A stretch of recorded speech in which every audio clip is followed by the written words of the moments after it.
Bismillahirrahmanirrahim. Assalamualaikum warahmatullahi wabarakatuh. Perkenalkan, nama saya Denny Armanda, NIM 0104201065, Fakultas Dakwah dan Ilmu Komunikasi, jurusan Manajemen Dakwah semester 5.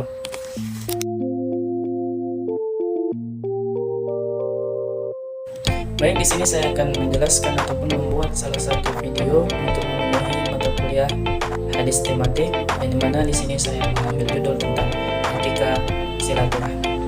Di mana pengertian etika silaturahmi adalah wujud dari bentuk manusia sebagai makhluk sosial yang membutuhkan manusia lainnya untuk saling berbagi, saling memperhatikan dan kasih sayang dengan sesama manusia. Satu dan lainnya dapat terkait dalam hubungan emosional, sosial, ekonomi, dan lainnya.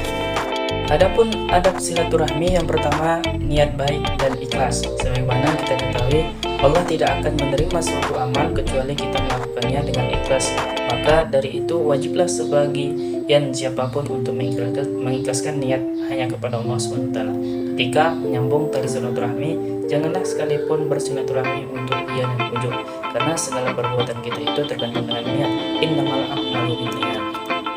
Kemudian yang kedua adalah mengharapkan pahala, yang dimana Allah SWT telah menjanjikan pahala bagi hambanya yang bersilaturahmi. Maka dari itu baik adanya apabila kita hanya mengharapkan pahala dalam bersilaturahmi kepada sesama umat manusia. Dan yang ketiga adalah memulai silaturahmi dari yang terdekat. Hal ini dimaksudkan adalah semakin dekat hubungan kekeluargaan atau kerabat atau rahim, maka wajib untuk menyambungnya. Perkara ini cukup krusial untuk dapat diperhatikan bagi setiap muslim dalam bersilaturahmi. Yang keempat adalah mendahulukan silaturahmi kepada mereka yang paling bertakwa kepada Allah. Kita harus bersilaturahmi terlebih dahulu kepada kerabat dan orang-orang yang kita yakini paling bertakwa kepada Allah Subhanahu wa taala. Meski demikian, para muslimin pun dianjurkan untuk bersilaturahmi kepada kerabat yang kafir ataupun yang tidak soleh dengan tujuan mengajak kepada kebenaran. Kemudian pembahasan yang ingin saya sampaikan adalah manfaat bersilaturahmi ini. Adapun beberapa manfaat bersilaturahmi, yang pertama adalah melapangkan rezeki. Ada kalanya seseorang mengalami kesulitan dalam mencari rezeki. Mudah bagi Allah memberikan rezeki bagi hambanya, bahkan dari arah yang tidak diduga-duga. Rasulullah menyampaikan dalam sebuah hadis bahwa salah satu manfaat silaturahmi dalam Islam adalah melapangkan rezeki, yang dimana hadis tersebut yang artinya barang siapa ingin dilapangkannya rezeki dan dipanjangkan umurnya, maka hendaklah ia menyambut tali silaturahmi ataupun menyambung tali silaturahmi. Hadis riwayat Bukhari dan Muslim. Kemudian manfaat yang kedua adalah memperpanjang umur. Setiap manusia tentu ingin diberikan umur yang panjang, sebab dengan panjangnya umur akan memperbanyak kesempatan untuk berbuat kebaikan. Manusia juga tempatnya salah dan lupa, maka dari itu dengan umur yang panjang akan memiliki kesempatan untuk bertaubat atas dosa-dosa yang telah lalu. Yang ketiga adalah menghibur kerabat. Manusia adalah makhluk sosial yang saling membutuhkan satu sama lain. Dengan bersilaturahmi bisa menghibur dan membantu kerabat yang sedang kesulitan. Terkadang ada orang yang sangat meminta bantuan padahal ia membutuhkan, sebagaimana kerabat sudah seharusnya untuk membantu tanpa harus menunggu diminta.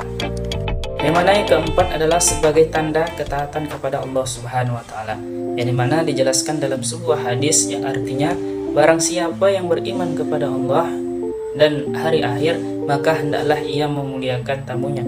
Dan barang siapa yang beriman kepada Allah dan hari akhir, maka hendaklah ia menyambung hubungan silaturahmi. Hadis riwayat Bukhari dan Muslim. Kemudian yang kelima adalah menghilangkan perselisihan, di mana seringkali perselisihan antara saudara maupun kerabat terjadi, bisa karena perbedaan pilihan, prinsip, atau bahkan masalah ekonomi. Meski demikian, Allah melarang untuk memutuskan hubungan tali silaturahmi. Salah satu bentuk hikmah silaturahmi dalam Islam adalah dapat menghilangkan perselisihan yang sedang terjadi dengan saling bertegur sapa. Bukan tidak mungkin masalah akan dapat diselesaikan dengan baik-baik. Yang keenam adalah mendapat rahmat, yang dimana dalam sebuah hadis riwayat Abu Daud yang artinya Allah berfirman, aku adalah Maha Pengasih dan ia adalah Halim. Nama itu diambil dari bagian namaku. Siapa yang menyambungnya, maka aku memberikan rahmatku kepadanya, dan siapa yang memutuskannya, maka aku memutuskan rahmatku darinya. Hadis riwayat Abu Daud. Dan yang terakhir adalah manfaat dari bersilaturahmi, yang terakhir adalah masuk surga, yang dimana dalam sebuah hadis riwayat Ibnu Majah yang artinya, wahai manusia, Tebarkanlah salam, berilah makan, sambunglah tali persaudaraan, salatlah di malam hari ketika manusia terlelap tidur. Niscaya kalian masuk surga dengan selamat. Hadis riwayat Ibnu Majah. Demikianlah dari video yang saya sampaikan ini terkait dengan materi etika bersilaturahmi. Mudah-mudahan mendapat wawasan bagi kita semua. Lebih dan kurang saya mohon maaf, kepada Allah saya mohon ampun. Akhirul kalam, wassalamualaikum warahmatullahi wabarakatuh.